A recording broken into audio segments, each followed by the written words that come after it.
Hey guys, welcome back. Got another episode, and today we have a special guest. To me, he's special because he's a good friend of mine. It's Tallen Tipton. Some of you may know him already. Southern Utah native, and went to Dixie High School. Your wife's from down here as well. In high school, yep. High school sweethearts. Yep.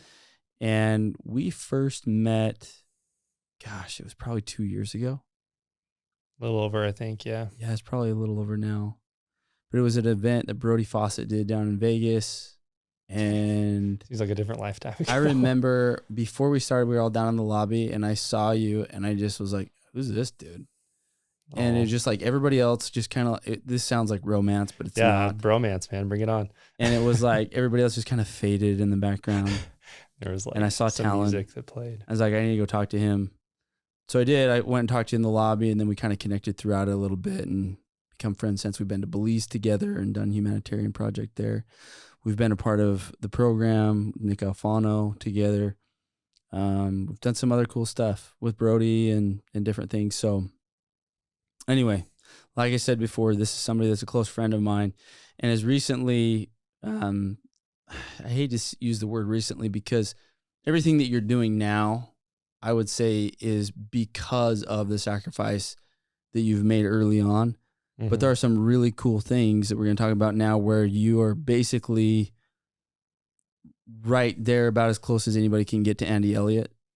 Like he's now a personal friend versus somebody that you maybe met and high-fived. Yep. I was texting him all morning. It's kind of weird. Yeah. Kind of crazy. So it's somebody that's just really, really close to you now. And today I want to talk about that and just kind of your mindset and how you've gotten from where you started in entrepreneurship and solar and everything to where you are now. And then we were kind of joking off camera, like, well, now is not the end. Yeah. It's always you just going and grinding. And so we can talk a little bit about that, but where should we start? I mean, where's the best place to start? Yeah. Probably, like back when we met, probably just like a quick recap. I think it's important for whoever's listening to this that they know that I'm just like you. I'm like, just because things are going, really well and I've got these cool connections and relationships now, it wasn't always that way.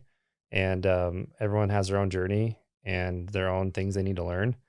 And that failure is a big part of that journey. And so back when we met, I've done door to door for a long time. I did pest control for a lot of years. And then I got into solar. And when we had met, I was here in St. George helping build a local solar company.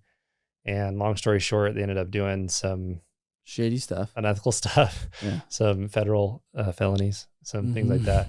And we did not want to be a part of that. So when we found out about it, my business partner and I, we left. And when we left, we walked away from a lot. We walked away from about a year of work and money. And that whole situation was, there was a lot of things I could have done definitely better. There's a lot of like conversations and things that because I was operating from a place of fear, I mismanaged. And so that felt like, our legs got just totally wiped out from under us. And I remember my business partner, Braden, and I were just sitting in his truck and we were like, okay, like our life's work's been destroyed. It felt like the end of the world, right? And we're like, what now? And after we talked about it for a minute, we're like, I guess we'll just start our own thing. Like if we want it done right and want to make sure that like it's ethical and done by the book and, we can provide a 5-star experience for our guys, we better do it ourselves. And honestly, it was not what we wanted to do. It felt super intimidating and really scary. And so anyway, I'd gone from like failure to failure to failure to failure and just done my best not to lose enthusiasm. And when we started Bright, I mean, the first, that's the solar company for those that don't know, that we own is called Bright Solar. When we started Bright, the first year was just ramen noodles and breaking our backs. It was just like buried in debt and trying to figure out how do we move forward because we just lost all this money we were planning on getting. It included us, unfortunately, having to sue or electing to sue our previous company. And it was a hard time, man. It was rough. And I think, we got each other through, and we had a lot of really good people that stuck with us and saw the vision. And from day one, we've just really really focused. Everything we do is sales, like our people first. Our company motto is the same as Nick. It's impact over income. And so we've always said, okay, if we're going to do this right, we got to prioritize people, and we've got to do everything we can to give them the best platform to not only be successful financially, but more importantly, to be successful in life, right? With their relationship with God or the universe, with themselves, mentally and emotionally. How do we provide training and assets and things for them to learn how to sell at a higher level, how to increase their relationships with their family to make sure those are, where they need to be, because what good is money if your family's lost along the way? And then fitness is a huge part of what we do, because we believe that that's a huge foundational piece to any success. It's not just like a cool thing to have a six pack. It's a discipline thing. Everything about fitness is mental. Yeah. And so anyway, we set out to build that. And I think what's really gotten us to where we are today is about 4 months ago, you actually had Shane on your podcast. We started working with Shane as well. Shane Scott, by the way, everybody listening to this, if you go back, you can see the episode we did with Shane Scott. And anyway, keep going, but that's been a pivotal. Yeah. Oh yeah. Check out Shane. If you haven't listened to that podcast, check it out. He's a bit of a recluse on social media. He doesn't have much of a. He's a sage. Yeah, that's a good way to put it. Yeah, I think you said one time he's one of the 3 Nephites. Yeah, we joke about that all the time. Like an LDS joke, right? Just somebody who is on the earth, but you wonder. Yeah, you're like, how long have you been here for? Yeah. He'll break your brain in about 5 minutes. Like he's just, the way he sees the world is I think the true way we all should. But it's a lot of unlearning and just going back to it. Yeah. So anyway, we started working with him. Yep. And he really helped us get clear on what we wanted and helped us get in alignment, which is a really big part of what I believe now. This is after Nick, though. Yeah. So I'm curious to know, before we get there, Nick is totally different. In fact, I would say Nick and Shane clash, and I don't know if Nick sees it that way or not. They just serve different demographic, different avatar, if you will.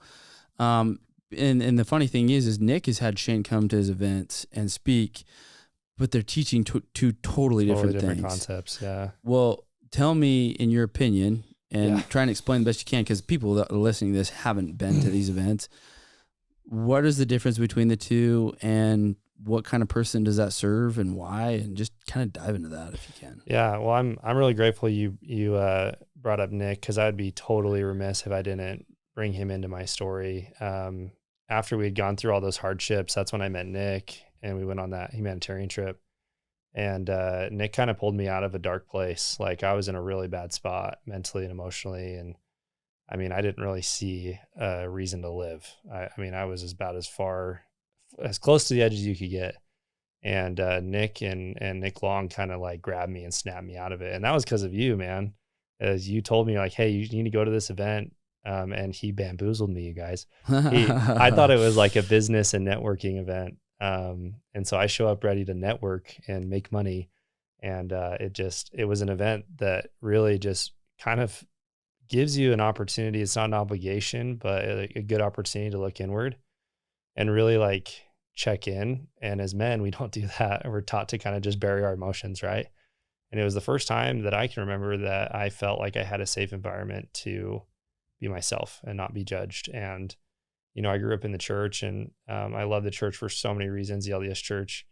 But I was also given a really, for me personally, a very heavy belief around shame and worthiness. And it influenced in a massive way everything I did in my life, because I didn't feel worthy. I constantly felt ashamed of myself.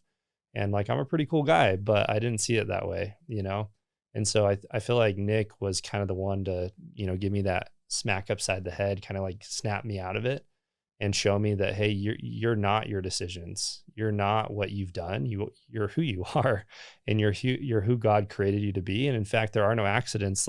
Everything you go through in life is for a reason. You just got to stick around long enough to see what that reason is. Right. And so love Nick from the bottom of my heart, dear friend. I owe him a lot. But yeah, a lot of his strategy, I would say Nick and Shane, they share the same intention. They share the same desire to serve and help. And their methodologies are very different. Like kind of like opposites.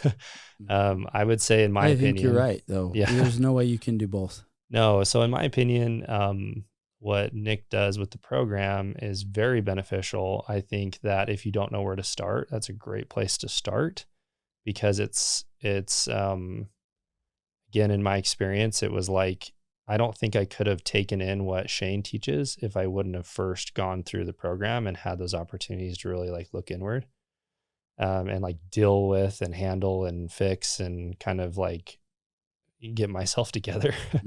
But I think what Nick does is more like self-help and self-development. And the way I see that now is that's a tool. Like self-development is a tool. It's like a hammer or a screwdriver. Like it's a tool that you can use to improve your life and improve the quality of your life and your finances and your relationships and things like that.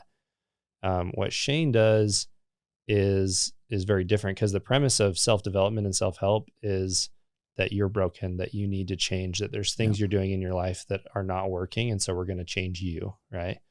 And the reason why Tallen 2.0, Eric 2.0. Yep, exactly. We're going to give you tools to heal what's broken. Yes. And it's a ton of tools. It's all these things to do. That's the key word there. It's things to do to fix you, which they're good. They're not bad. Like, I think that's something I really need to emphasize, is they're not bad. There's nothing wrong with that. It's just, it's not the focal point. It's just like an accessory or a tool to help you. But what Shane does is, it's not self-help. It's not self-development. It's called experiential training, and it's self-discovery. And what's crazy when you go through, he does that program, The Journey to Nobody. When you go through that and you really let yourself go through it, because you can kind of mentally check out if you want, but like if you really lean in and it's freaking terrifying, like in the best way possible. But you're going to want to leave the room multiple times. But if you go through it and you let yourself go through it and you drop all the ego and you drop all of the tools you think you have, what you learn is that you're whole and complete, that you're perfect as you are, that there's nothing to change, that there are no accidents, that the only way like out of your pain and fear is to go right through it. That there's nothing you need to do to have value, and that like you're valuable because you're here. And the other really cool part and difference that I see is self-development is very based in like things happening to you, and then how you handle them.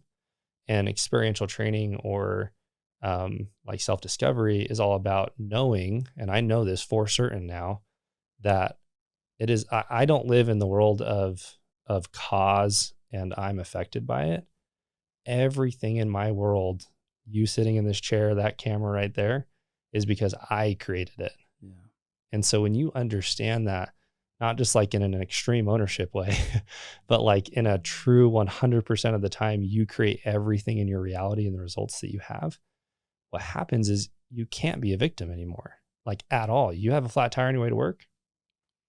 Cool. Somehow I'm creating that somewhere, subconsciously, whatever. And that sounds crazy. I'm sure people listening to this are like, you're nuts. But when you understand it at that level, you can't be a victim, and you understand how powerful you are. Yeah. Like really divinely powerful you are to create the life you want. I know people can hesitate on the tire thing, because I think you're right, but people get lost there, or can without knowing. Oh, yeah, that sounds crazy. But I agree. And then to make it a little bit, go right along with what you're saying, it just brings less guilt and shame. It brings more of, I have the reins, I have the steering wheel. It gives you more power, right? And a lot of times people think that self-development or even religion can be used as a negative tool, because again, you use tools. But if you have a poor outlook on yourself, or your relationship with God, or how much money you made in business, then it's just going to throw you out of whack to where you stop creating. You're not stopping creating. You're actually, just because of the place that you're in the headspace, you're creating more of it, right? Versus, well, if I just understood how it worked, then I would realize it for what it is, know that I'm experiencing it, and then change my experience. Yes, dude. Amen. Like, what you resist persists. What you fight is always going to show up more and more and more. And so the best analogy I've heard to like kind of clarify the difference, because self-help is you're fighting yourself. You're fighting your ego. And the funny part is your ego doesn't even exist. It's just like a made up thing that our brains do to like help us navigate the world. But you're fighting yourself. You're like, I have to be better. You're beating down the natural man. That's church talk, right? And what's crazy, we could go into that. The more you fight it though, the more it just persists, right? I want to stop drinking. Okay, well, what's the first thing subconsciously you're going to do? You're going to start creating situations where drinking keeps popping up in your life. And so I'm not saying to like, oh, I want to drink. That's not it either. The best example I've heard is if you go up to bat, you're playing baseball and you're freaking out because you don't want to strike out. What are you much more likely to do? Strike out. Yes. You're tense. You're not thinking straight. You're like, your head's buzzing, right? And you're going to strike out. I played baseball all through high school. Same. Every time. Was exactly strike out, what happened, right? But when you step up to that plate and you're like, oh, I'm going to hit a home run. Well, that doesn't really work either. The best way to step up to that plate is in the most neutral space possible. Just have the experience. Yeah, exactly. Just have the experience. Just be where your feet are and be like, I'm open to anything. Like, of course I want to hit the ball. But you're not scared of striking But I'm not afraid of the alternative. Yep. And so in life, what we do is like, we just naturally, for whatever reason, I think that's why we're on earth, is to learn how to figure this stuff out, is we naturally are afraid of everything. We're afraid of failure. We're afraid of this. We're afraid of that. And the more we fear it, the more we attract it. Right. And so I'm like, my invitation to anyone listening to this is like, do the work you need to do. Be honest with yourself, be honest with people in your life, and put yourself in a place where you can just show up authentically and be who you are and be okay with any outcome. Yeah. I'm okay to strike out. I'm also okay to hit home run. I'm going to hold the sand instead of like squeeze it. Right. I'm just going to be who I am, and I'm going to be here at this moment. And when you do that, you let go of all that negative energy, all that fear-based energy, and you allow yourself to realign with a new outcome. And 9 times out of 10, that new outcome is something a lot better than what you're getting now when you're operating out of fear. Yeah. Right? I was just having a conversation in a sauna. Best conversation last week. Yeah. And there's a guy who his wife basically decided that she wanted out, and he still wanted to keep it together. They have 3 kids. And basically, long story short, they're going through the divorce, but they're not officially divorced yet. And she had what would be looked at in terms of an affair, because they're still legally married. And it just wrecked him. And so he's just kind of like pouring his soul out in the sauna, small group. But one, I'm grateful that he did, because men don't share that enough. That's a side note. Yep. But none of us judged him. And I just want to make that clear. Like, that's a great space for that. It's one of the reasons why I like saunas. 2, my point, because that was a side note. He was scared. His mind was going nuts. He's talking about how he's getting 2 hours of sleep. He's creating that. He's talking about how he's worried for the future of his kids. And she basically got drunk, which is not super like her. And then this guy seduced her, who's a friend of his, like a good friend. Yeah. Went and had sex with his still wife and had just talked to him that same day. Like, obviously sent him in an emotional whirlwind. As we got talking, me and the other guy that were in there just kind of listened to him. And then one of the only things I really said is like, dude, I know it sounds wild, but you have to go towards the pain.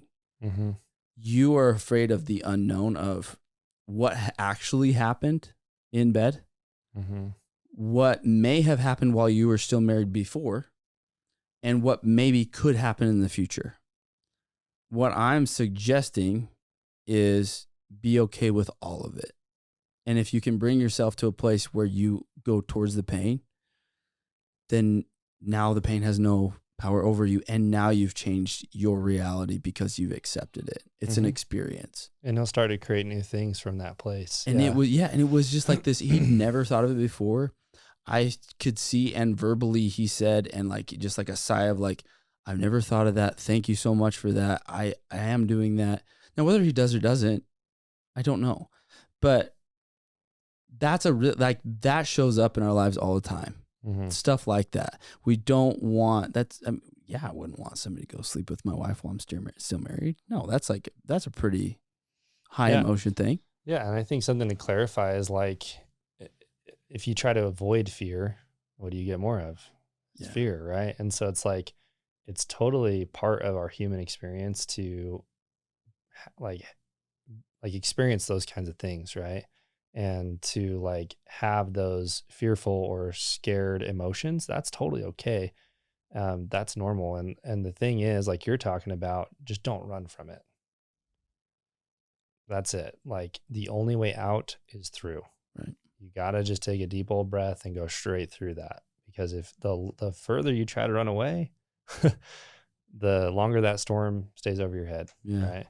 Do you feel like it gets easier? I don't know if it does for me. I think every time that I have something where I need to go through, it hurts every time. I think I have experience in the past that showed me that it's going to be okay, but it still hurts every time. Yeah, I don't think what's your thought? I don't think it gets easier, but I think that's how life's designed. Like whoever created all of this, which I mean, that's a whole other rabbit hole we could dive into, but God, creator, universe, whatever you believe in, the bottom line is there is a creator.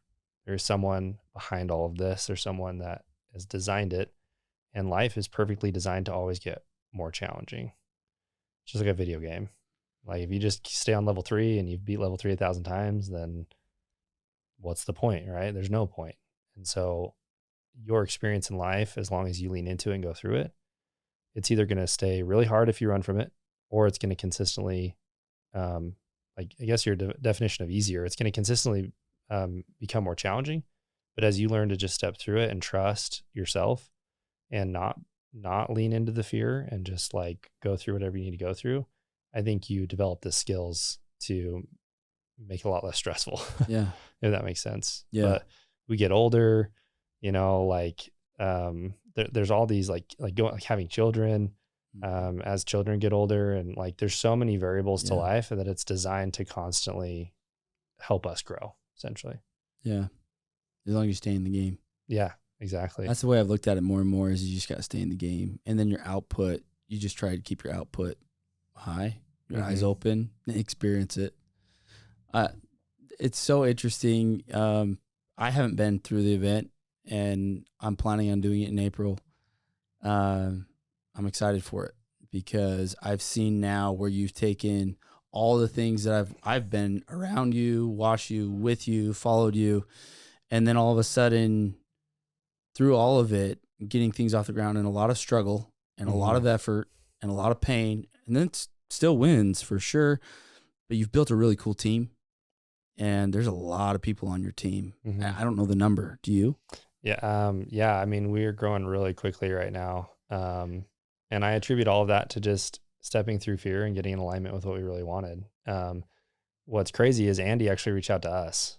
A lot of people don't know that. And that's where I'm getting at is now Andy. So why don't you go on that? This has all led you to now you're being sucked in, essentially. Yeah. You're not going to him. He's coming to you and saying, hey, come be part of my ecosystem. Yeah. So I think there's, I could speak like very broadly, but in the sales industry, there's a lot of problems. There's a lot of, kind of toxic things about it. Ethics are kind of gray. It's like, hey, just do what you can to get the sale. Try not to screw them over too bad. Right. Especially in solar. The solar industry is like Wild West. Historically, right, yes. Wild West, very sketchy. Like homeowners just don't know what they don't know. Like they just don't know a lot about net metering or different programs. And so it's really easy for sales reps to take advantage of that. And unfortunately, a lot of that is geared towards older people too in the industry. Right. And so when Braden and I started Bright, like that was a massive focus of ours, is one strike, you're out with ethics. Like we're going to train you. Like it's not a good excuse. Like ignorance is not a good excuse. If you're selling in an area and you don't understand how solar works with that utility company and you lie to a customer, like still gone. Like it's your job to know, right? And this isn't like an alarm or a pest control account. Like we're talking $40,000, $50,000 loans or leases, right? Mm-hmm. And so anyway, we've focused on ethics and we've focused on impacting our people. And so Brandon and I have taken pennies out of the business because everything we've gotten, we've reinvested back into our people. And so that's experiences where they can learn about real estate or, they can learn about really anything they want to and have the support they need. And so we've really focused on this impact over income thing and just really helping our guys develop and the fitness side and all these different things. So we actually view ourselves a lot more like a self-development company than we do a sales company. And I guess somewhere we got nominated for best solar company to work for. And so one of the VPs at the Elliott Group reached out to us. Her name's Maria. Shout out to Maria. She's awesome. I follow her. Yeah. Oh yeah. Kirby. I followed her for like almost a year. I don't even know who she is. She's crazy. So that's another that's another cool transformation story. She was crazy timid and now she's like a lion. Like she's the cool. Anyway. So she reached out to us and she's like, hey, we want to have you on a Zoom podcast with Andy. We're going to have you on. And we're like, okay, cool. So we set up everything and we hop on and it's just her. We're like, okay, like this is still fun, like still something good to do. And we learned really quickly, like it wasn't really a podcast. It was an interview. And she just grilled us for like an hour and a half, like all these very industry specific questions and just all these things. And anyway, at the end of it, she's like, we'll be in touch, kind of ominously. And we had another call with her, similar thing. And then a few days later, Andy just called my cell phone. He was like, hey, it's Andy Elliott. You got a second? I'm like, yeah, like I've got a second, And same thing. It was about an hour of questions, like really understanding how we operate. Because he knows the solar industry well. He's done this with one other company out on the East Coast, kind of this partnership model. And so at the end of the call, he goes, hey, I want to work with you guys. Let's make this happen. I want you guys to come down here next week. We're going to meet up again, go over a few more details, and then I want you on the podcast. Let's blow this thing up. And it was pretty surreal, like we're these two, my business partner's from Arizona, but I'm from a little town, St. George, and we're hanging out with Andy. So after that first meeting, it was really cool because we got to know him. He looks really scary on social media. Yeah. He looks super intimidating and like kind of like a douchebag at times. He is one of the most loving dudes I've ever met. Very down to earth. He's from Oklahoma. Like he's very high energy, but zero condescension. He'll hang out with anybody. Were you nervous to meet him the first time? Oh yeah. Yeah, for sure. Yeah. Cause you don't know how they're going to be, you hear kind of these stories about these high level people and how they operate. And, he was just super normal, just really cool guy. And, anyway, after we hung out and talked to him that first go for a couple hours, he was like, I think I want to work like closer with you guys. Like, let's keep working on this relationship, this partnership. And so, yeah, a couple weeks later, we inked a deal with him and partnered up with him. And since then it's been crazy. We had 100% growth last year, without this partnership. And then in the last month, we've had 100% growth. Dang. So he's been recruiting for us and training our guys. We actually work with Hudson for all of our AI automations in our business. And so you were talking about that in the event that I was sitting next to. Oh yeah. That was the first time you were talking about all the AI stuff. You remember we were all sitting behind the table and we were talking about it. Yeah. That's where it started. Yeah. That's where it started. Oh my gosh. That's so funny. Yeah. So we connect. Oh yeah. Cause like our business, like we're in the people business, right? And so as we onboard somebody, if they don't have a great first experience, the odds of them like one, showing up to sell, and two, like actually having success are bar none. So we spent months like miraculously before Andy reached out to us, building out, kind of just having the faith that we're going to scale and grow. We're not sure how we're going to get there, but we're going to build out all this infrastructure and invest all this money to do it. So we have all of our onboarding totally automated. There's like AI bots and it's crazy. It's super complex and it makes the experience just white glove for everybody. So that's the only way we've been able to handle the influx. Otherwise, there's no way we could have brought all these people on. Scale so fast. Yeah.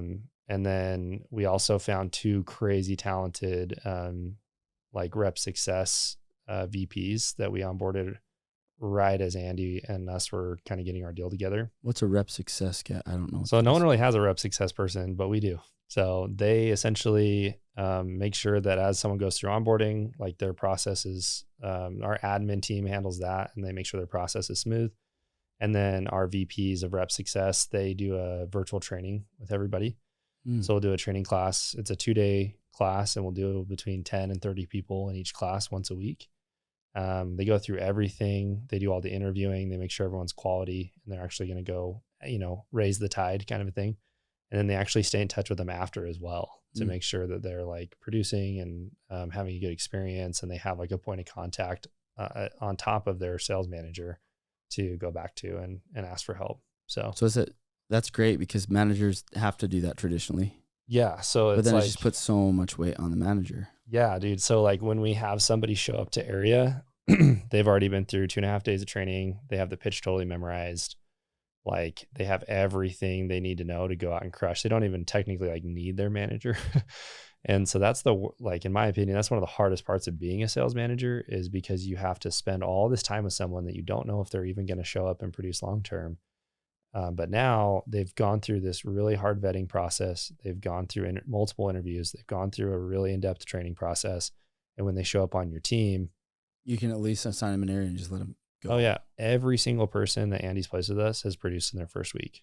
Wow. Which is pretty crazy. Like you take our top rep in the company right now, Brandon Forrester, took him 3 months. It was like 2.5 or 3 months. Brandon is a silent. That kid surprises the heck out of me. Yeah, he's crazy. He's a stud. Yeah, he's wild. Yeah, he is. He doesn't look it to me. Well, I mean, he's not like, see, that's one of the biggest misconceptions in sales, but especially door-to-door sales, is that you have to be like a talented salesperson. Like, sure, that helps, but Brandon didn't start that way, man. Like when I met him, he knocked on my door. Is actually how I met him.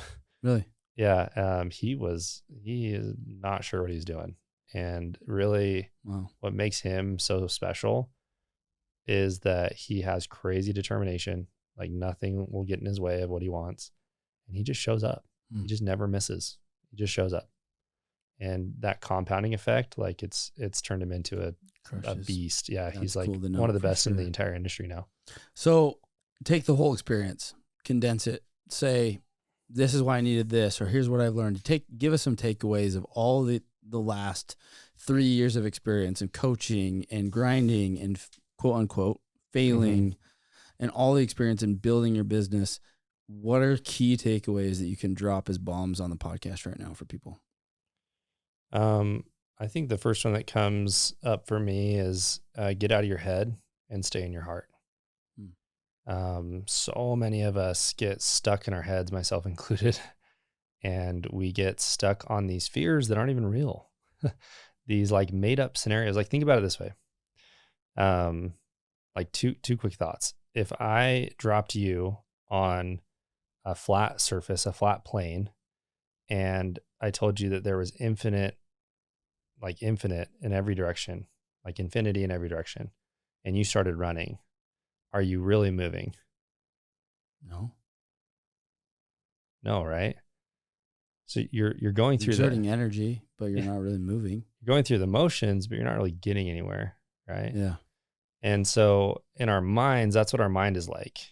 So we're putting in all this work and all this energy, and we're overthinking everything, but we're not really getting anywhere because the movement is an illusion in this reality that we live in. We don't actually go get anything. It's always attracted to us, or we attract it to us. Right. And so your brain is just a tool. It's just something to help us. It's like, it's super valuable. You got to think, right? You got to figure stuff out, and you do it up here, but you don't make heart decisions with your head. You don't make life decisions up here. Your heart always has the answer. And I say heart, like, I'm not talking about your organ. Yeah, it's like your gut feeling. Yeah, it's like your gut feeling. But you kind of do feel it here. Yeah, at least I do. Yeah. I feel like it's something from the throat and down to like the bottom. Yeah, I feel it straight in my heart. Yeah, like every time. And you just know. It's like this, we call it the indescribable knowing. You don't know how you know, but you know. There's a lot of words for it. And I think religion has tried to coin them, but it's just existed. And we have to use vocabulary because that's how we communicate. So we call it, like growing up, I heard light of Christ, the Holy Ghost, Spirit, intuition. But the problem with that, and I don't mean to derail, I really don't, but I had this thought that goes right along with this, that hopefully this makes sense to people. The problem that I have with religion in a lot of cases, like Western theology, is that you have to earn that feeling. Mm-hmm. You have to be worthy. You have to be worthy of it. That's a better according word. to some kind of dictate or like some kind of metric you have to be worthy to, right? Yeah. Like there's somebody up there that's paying attention, judging you on whether your effort was good enough to be able to receive something back. And when you realize and you really understand that you being here and breathing is all that you need to be worthy, there's nothing that can separate you from the love of God. That's actually in Romans. That's a scripture. There's nothing, no principalities, no power on earth or in heaven that can separate you from the love of God. Sure as hell not the actions that we make or the things that we do. But we're taught different. Because what we do is not who we are. Right. And so, yeah, it's crazy because I spent years and years and years feeling like I'm not worthy of God's love or I'm not worthy of the Spirit. So I can't have that intuition, and you stay stuck. If you would have asked me that, I would have never said that was the case. I was in my mind, I wasn't wrong. Like it was right. That was how it was. Yeah. So in my mind, I was the same way. And it wasn't until like the last 2 years that I started down this path of, wait a minute, something is wrong with this. And it's like an onion. I've had to peel back the layers. Shrek, man. That's the best quote. What's that? Is that ogres or like onions? Yeah. No. Yeah. It's super true though. It's a step-by-step process. You don't just get to the center of it ever. And still, it's a process. Oh, and there's a lot of layers to go. A lot of layers. Yeah. I'm still learning. But yeah, I derailed you, but I think it was a good part to stop and say, where are you showing that? Yeah. Like where is that holding you back that you think that you have to be worthy to? I just find it so often in religion with money. There's this really, really negative, and success. Success is now you're not humble, right? And so you still have to find a way to be humble and successful. And in some ways, it's all it really is just keeping you down. When if you just go and be a beast and just go get it, like you're actually attracting other people to do it too. Yeah. If you're doing it the right way. Well, you're creating something that is going to have a ripple effect through eternity. And that's a cool way to say it. The world we live in, it operates on money. Like you really don't have influence or leverage or power to do much if you're not super wealthy. Like think of the world, billions of people, right? Like $1 billion really isn't that much these days. Like, yeah, I mean, it's a lot of money, but like if you're talking about eternal ripple effect, if you're talking about eternal impact, like legacy impact, you have to make a lot of money to be able to do that. Yeah. It's the lever you have to pull. Right. And so like, I don't see how that's a bad thing ever. The love of money, sure, whatever. Like greedy, don't be greedy. But like, if you have a good heart and you want to go do good things, like, yeah, you need a lot of money to do it. Yeah. It should be like self-evident it's leverage. Money just turns you into more of what you are or where your heart is. It amplifies it. Yeah, I agree. So yeah, I love that like kind of little tangent though, because how many people listening to this podcast don't feel worthy right now in their lives? I would wager like whoever's listening to this, you probably don't feel worthy right now. And if you really stop and think about it, probably really don't feel worthy, right? There's something going on where you're like, oh, I'm not enough. We all have that same thing, myself included. Included. Yes, I'm not enough. I'm not worthy. And it's not bad. It's not good, bad, right, or wrong. Don't shame yourself for shaming yourself. like how many of us do that, right? But just be aware of it. That's the first step. Just be aware of it and just know that it's not true. It's an illusion. It's your ego mind trying to keep you stuck where you are because it's fear-based. It's your ego's job to keep you alive. But it's not your ego's job to help you grow and to change your life and the lives of millions of others. And I keep saying millions. I know I'm saying that with an M. Like every person on this planet has the ability to do that. Everyone's whole and complete and powerful beyond imagination. Everyone on this planet can do crazy things with their life. So follow your heart. Your heart always knows. And when it doesn't make any sense, follow your heart. And that's not like, I'm not talking about infatuation or short-term fleeting emotions. I'm not talking about emotion. I'm talking about your soul, like your higher self. Like, And when you block out all the noise and you give yourself a minute to just be present, you always know what to do. And if you don't feel that way, it's just because you're not listening to your heart. So that would be my biggest thing, because there's been so many times I'm like, am I doing the right thing? Like, this doesn't make any sense. I'm broke as hell. I'm upside down, whatever. And it's scary. And don't make decisions from a place of fear. Always make decisions from a place of hope. And because your heart is like who we are is just love. That's the energy. That's our innate energy, is creation, is love. And so when you operate from that place, you always know. And I felt that. I always felt that in my lows of lows. I always knew that there was more I was called to do. There was more I was created to do. And that if I didn't do it, no one else would. And anyway, so that's my probably number one. Number two is nobody cares. Like, we get so lost in keeping up with the Joneses or worrying about what other people are going to think. Number one, who cares what other people think? Number two, they probably aren't even thinking about you. Right. So just do you, follow your heart, do what you're called to do, and don't get lost in this illusion of society that we always get lost in. I think that's kind of back to the church. That's another thing. Like, you have to act a certain way, be a certain way, kind of show up a certain way. And that's not a church thing. That's a culture thing. Mm-hmm. But people will run their whole lives trying to fit themselves in that box. Right. And they never allow themselves to step into who, and I'm not saying the church is like an impediment to that, but they get lost up here and they never allow themselves to just go do what they're called to do. Yeah. I mean, I think that's what their intent is, to try and get people to operate in that space. But the way that a lot of the members teach it is like, let's just be honest, like this is not common thinking. And so for people to really understand this, I mean, it still like stretches my mind like more than I've ever been stretched, but it's just hard for people to consistently operate there. And maybe it started there, but over 200 years, it can get morphed too. So you have to be careful. That's why I've said on camera multiple times, like, you have to learn to think for yourself. You can't just download what any prophet, apostle, bishop, stake president, whatever tells you and just say that's truth because they said it and they're operating from a space of religion. That's not safe. And I've gotten some, I think very little. And I don't really care. Yeah. But backlash. But at the end of the day, yeah, you got to just follow your gut. I agree. Yeah, there's so many things with religion that can be good. I don't want to like discredit it, but at the same time, if you're following it and it's detrimental because of where it's putting you in your head all the time, that's not where you want to operate. I would say religion kind of falls, in my opinion, and like at a kind of as like a surface level, it falls in like a self-help category. Yeah. Like it's a tool.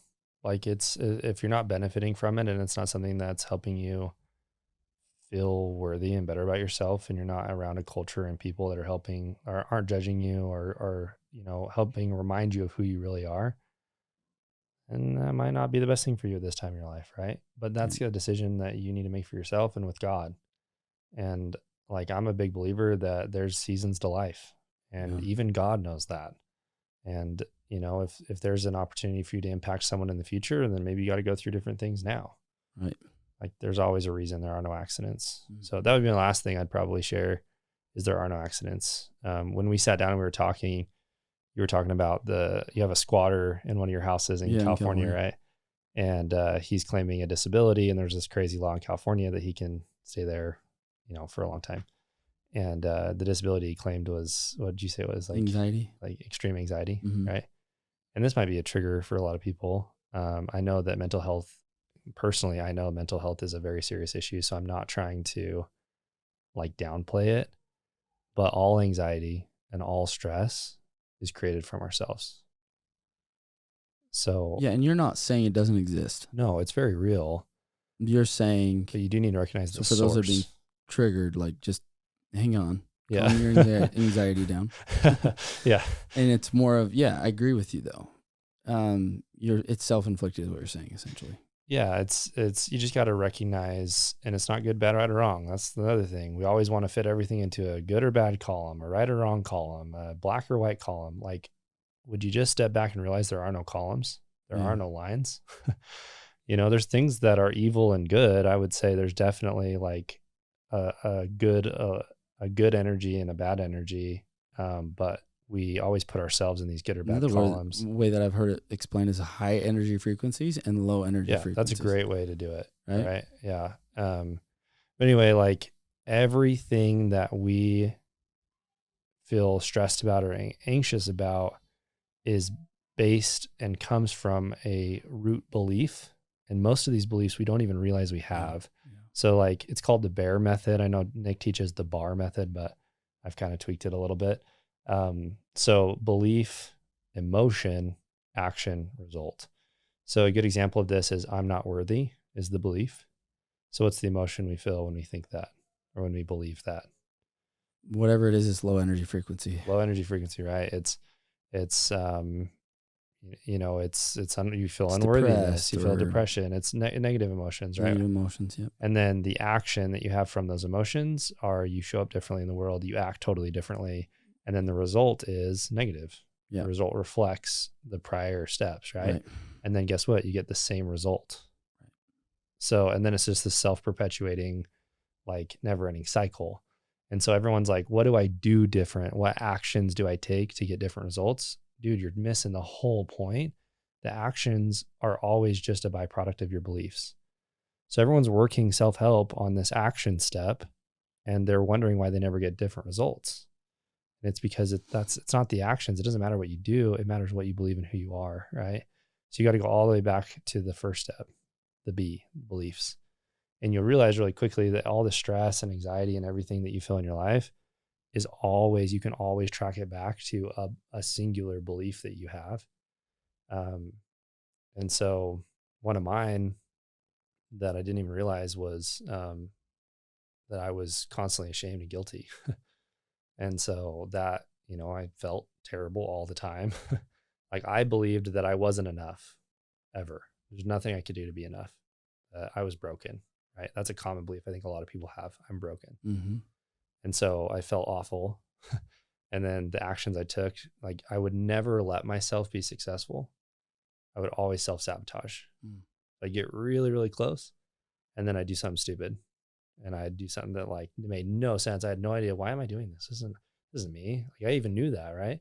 And then I'd get a really crappy result. And then it would just, I knew it. I knew I wasn't worthy. I knew I wasn't enough, right?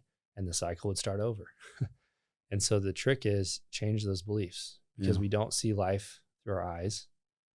We see life through our stories or our beliefs. Right. Our frame or our filter. And don't expect it to happen overnight. It's a lifelong process. And so that's the whole like problem I see with like self-help is we're going to fix you. We're going to make you better. We're going to level you up. No, you're perfect how you are. Yeah. You're whole and complete. You are divinely created. We just got to get you back to who you really are and get rid of all these beliefs that don't work and don't serve you. So, and it can work for a time because I think there's placebo there. It can get you in that space for a time, but then like you said, you'll self-sabotage somewhere and it'll bring you back. And then that's what makes that industry is what you're talking about, right? Yeah. Yeah. And that's what makes that industry so much money is because you'll always have clients. Because it works. Yep. It works for the person. Well, it keeps people in the system. Yes. It works for the people selling the product. Mm-hmm. That's why it's a multi-billion-dollar industry. That's why it doesn't matter how many books you read. Mm-hmm. And it doesn't even matter if you read the books and apply what's in the books. It always comes back to what you believe about yourself. Right. Who are you really? Your identity, right? Success is an identity process. Right. We've heard that a lot. Couldn't be truer. So like if your wife gets home or you get home from work and your wife is like, I need you to do the dishes. And you get all upset and angry about that and you're stressed about it. Like, I've been at work all day and da-da-da. Well, hey, cats meow, dogs bark, and your wife asks you to do the dishes. It just is what it is. Yeah. And your belief about it is what's causing the stress. But what she's doing is actually a total neutral. just what it is. And you could also think, I'm really grateful for, I'm really grateful for all my wife does. And I'm going to, like, the least I could do is the dishes. And then what do you feel? Right. So it's all the lens. It's all the belief that you have. So if you're feeling stressed, don't focus on what you're doing. Think about and just be aware about, what are you thinking? What are you believing about yourself? Yeah. You can go back and change that belief. You're going to also get rid of the stress and the anxiety that you have. Right. But a lot of times, like, I needed help. As like a final thought on that topic, like, I personally needed help to see it in myself because I couldn't see it. And so going to the Journey to Nobody, working in the program, I have a life coach that I work with, like, having a third party, totally unbiased opinion to be able to help you see those beliefs that don't serve you is a great way to, like, make progress quicker. It's the irony, right? Because, like, on one side we're saying, like, self-help doesn't work, but on the other side we're saying It's a tool. It's a tool. Yeah. And I think that's how you should look at everything. Books are a tool. Yeah. Programs are a tool. Fitness programs are a tool. Fitness is a tool. A sauna session is a tool. Cold plunging is a tool. But it's not who you are. But it's not who you are, and you are whole and complete as you are. Yes. Yes. And if you operate from that place, like, even just saying that, like, you are whole and complete, it feels so different than you're a piece of shit and you need to change. Yeah. Yeah. It's tools to help you create, just like you said. And I say it sometimes too. You wouldn't take a hammer and try to hammer in a screw into a board. Like, it's just not the ideal tool to be able to do that. If you just had a power drill, or like you had, a power drill, and you get the right attachment, or it's a Phillips Plus screwdriver, and you're screwing down the screw, like, it's going to go easy, quick. Like, if you make your own little hole before, with your freaking drill bit, and then you throw in the screw, like, the tools that you use to get the result that you want. Hey, it's great. It helps you. Yeah, maybe you could hammer in the screw, maybe, but it's not going to be as clean. Totally. Yeah. I try and look at tools that way, as that tools are better serve you in different areas, but what do you want? I think it falls in the 80-20 rule. I think 80% of fulfillment, growth, happiness, whatever you want to call it, it's you based. It's experiential. It's transformational. It's belief centric. It's, what do you believe about yourself? It's like your mindset. And it's what you believe. And then the 20% are the tools. Yeah. And guess what? You're never going to get to 100 without them, but they also aren't the main. That's not the point. You need to learn first to be the carpenter. And then you need to apply the tools and use the tools that you have. Yeah. But everyone tries to freaking go build a dresser, and they have no idea how to, like, they think they're a fisherman. Like, they have the totally different wrong identity. They don't even understand who they are, and innately, divinely, like, how they were created. And then they go try to do something with all these tools, these cool, fancy, shiny tools, and they are so confused why they're not getting the results. Yeah. It's like, well, you skipped 80% of the process. You got to, like, understand who you are first. Yeah. No, that's good. There's a lot there, actually, I'm thinking through. That's true. Yeah. People would rather be right than know the truth or change. Oh man, isn't that the truth? Yeah. And the other cool thing is, like, we are truth. And when we operate in a place that isn't truthful, and we're not honest with ourselves and with others, it's impossible to energetically align, like, with what you want. It's just, every time you're lying to yourself, or you're lying to someone else, or you're being dishonest, it's just like, think of like a river of energy, and you're just damming it up. It's not good, bad, right, or wrong. You're not going to get the results you want because you're not being honest. Yeah. So being able to align yourself and shift the flow and create what you want is a big part of that, is being brutally honest. Yeah. Completely and always honest. With kind of what you're saying, this may be my final thought with this. It was, this has been a great episode, actually. It's been one of my favorite episodes. Yeah, we should do this again.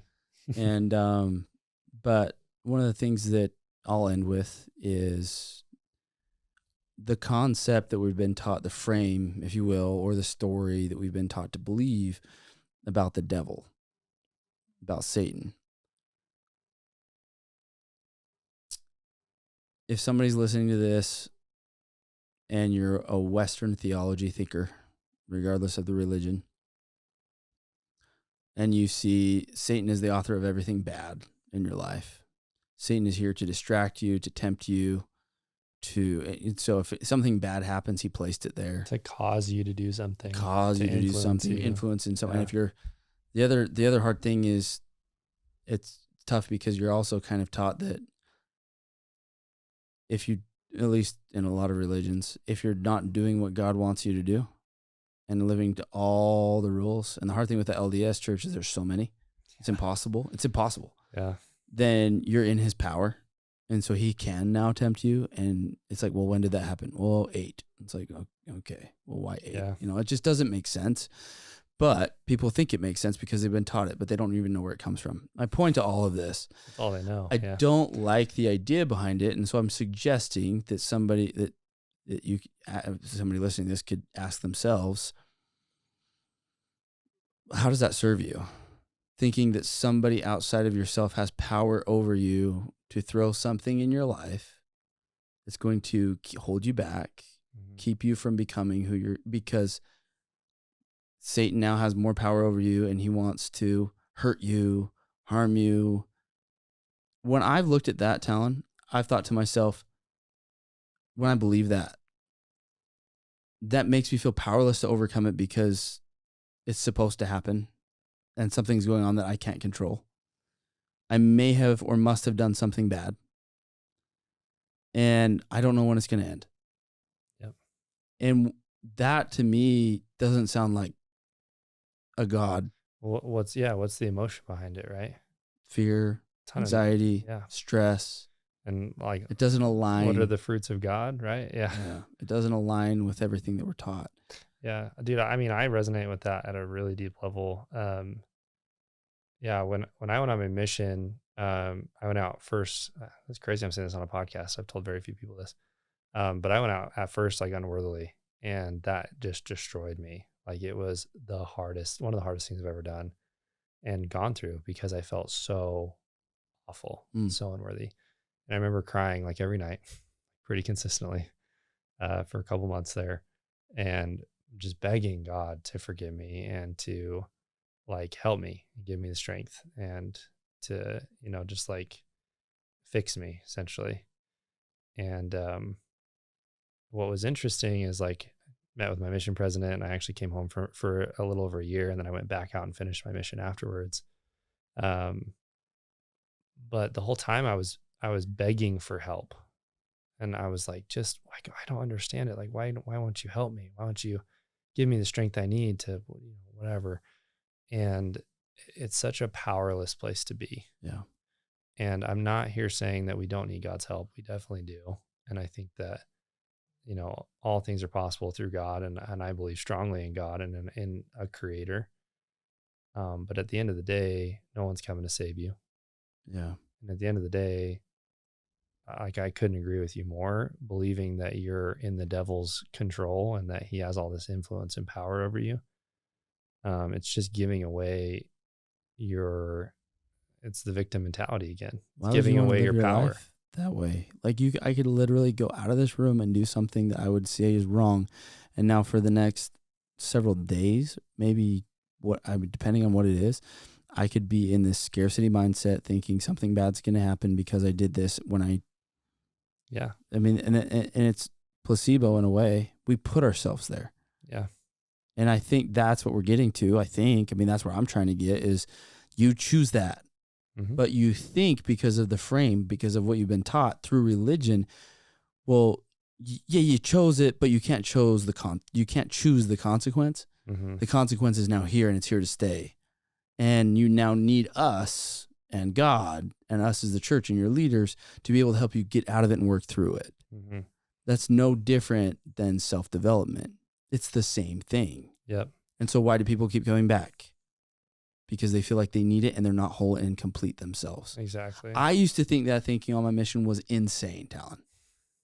People used to say that like, well, I'm whole and complete. I accepted, like, this is the extreme. I accepted Jesus Christ as my savior and now I'm saved. But it's kind of like, as nuts as that sounds and as sounded to me, it's kind of more right with how I believe in a sense. And it's more of just like, I am whole and complete as I am. God is here to help me. I'm less worried about the devil tempting me, the devil doing bad things to me, my wife, because you're leaning into whatever pain comes your way. Mm-hmm. and you're not scared of it. You're not running from it. So by doing that, you're not creating more of it.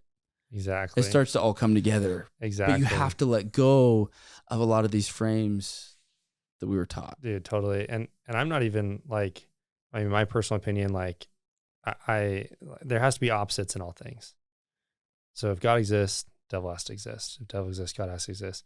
And if you take away one of them, so say there's a chocolate ice cream cone and a vanilla ice cream cone, and I say, which one do you want? And I take away the chocolate. Well, then does the vanilla even exist? There's no choice between the two. No, there's vanilla in that scenario. Vanilla doesn't even exist because there's nothing to compare it and contrast it to. Mm-hmm. And so, but that's not really the point. The point is where focus goes, energy flows. Yeah. If you're so worried about how unworthy you are and you have the belief that you're that way and that Satan has this control over you, of course, that's what you're going to attract. And if you're afraid of that, you're going to, what you resist persists. It's going to continue to show up in your life over and over and over and over again. It's like if I say pink elephants, what do you think of? Yeah. Pink elephants. Can't not. You create everything in your life. And so what's a better belief that serves you? Right. I'm powerful. I am the light. I'm created and designed to do big and powerful things. If I want change in my world, I'm going to change it. No one's coming to save you. Mm-hmm. And God is real, but he's there to support us and to guide us and to help us understand what we're called to do. And I know Christ came to save us, but he's not going to come save us right now. Right. You got to you got to use what he did and use it as a segue and a support to step into who you are and who you were called and designed to be. And that's the atonement, in my opinion, is whether Christ makes up for 1% of the difference or he makes up for 100% of the difference, does it really matter? Because if we're 1% short, or we can't get there anyway, right? We're still short. So it doesn't matter.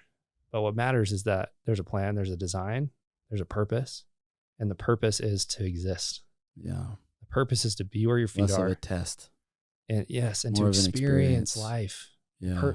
Just that frame serves me more. Dude, and how powerful is that, right? Like think of it this way. Like the past only exists in your mind. And of the past, of our entire lives, I think of this really quick. Everyone listen to this. Of your entire life that you lived, how much of it do you remember? 1%. Maybe 1%, right? Of that 1%, how much of that is actually accurate? 0.000. Probably, I don't know. Probably 1%, right? Very, very small amount. But how many people on this planet live their lives every day based on their past? 99%. I don't know. Yeah. But most. It's not even real. Yeah. This happened to me. I got burned by the stove, so I'm never going to look at a stove again. Like they live their lives based on all these false premises, and 99% of the time, what they remember isn't even what happened. Right. So think of it the other way. Go into the future. How many people live their lives and they're thinking about, oh, like this could happen tomorrow, or this like devil, like that's what I call devil thinking. Like they're thinking of like, oh, maybe this will happen, or I'll get tempted or influenced, or like maybe I'll fail, right? I want to start the business, but what if it fails? And what of what we think in our minds actually ever happens in the future?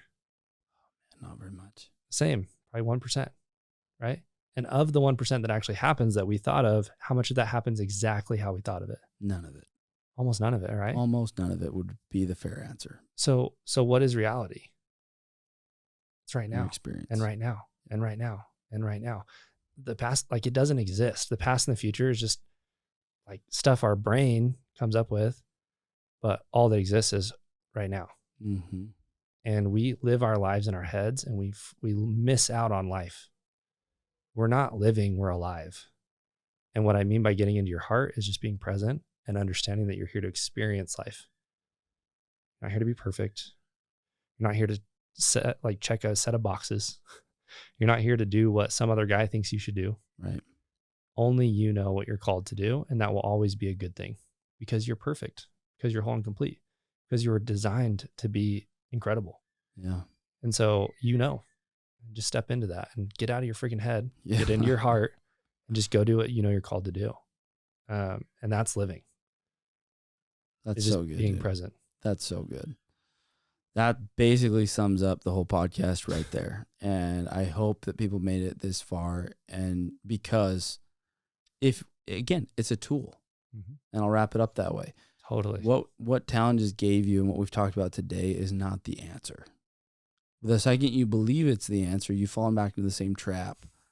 Dude, I'm so happy you're saying this. It's a tool to be able to help you experience life. And that's the point. It's actually really simple. It's just really difficult because we've been taught otherwise our entire life. And so we have to be conscious of it. Otherwise, it's going to slip back. Yes. And I would add to that there are no accidents. And of the billions of people, how many freaking billions of people are there now? Like 8-9 billion people on the planet? I don't know. I'm not the person to ask. So a lot of people, a very big world, right? There's a lot going on. How many podcasts are there out there in the world? Lots. Millions and millions of podcasts, right?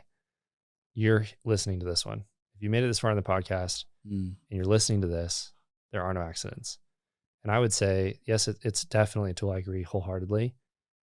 You're listening, you're hearing this. And if you're feeling something here and it's like, oh, I need to really shift and adjust and realign with what I want. And I need to, if you're having those thoughts, I need to do this, I need to X, Y, Z, it's for a reason. It's because you created this podcast in your life. It's because your higher self, your heart, your soul, who you really are, is hoping that and creating that there's this moment where you have the opportunity to change. And by not changing, there's this infinite possibility that you'll never see. By not adjusting, by not shifting, by not coming back to who we really are and who we're called to be and designed to be, there's a ripple effect and generations of people that will never get the benefit of your best self, of your highest and truest self. And so it sounds crazy, but we're given we create these opportunities in our lives to step into who we really are. And because of fear, we don't do it. And so if you're feeling that urge and that desire and that drive to step into the truer self of who you were designed to be, do it. Because these opportunities don't come along all the time. So good, dude.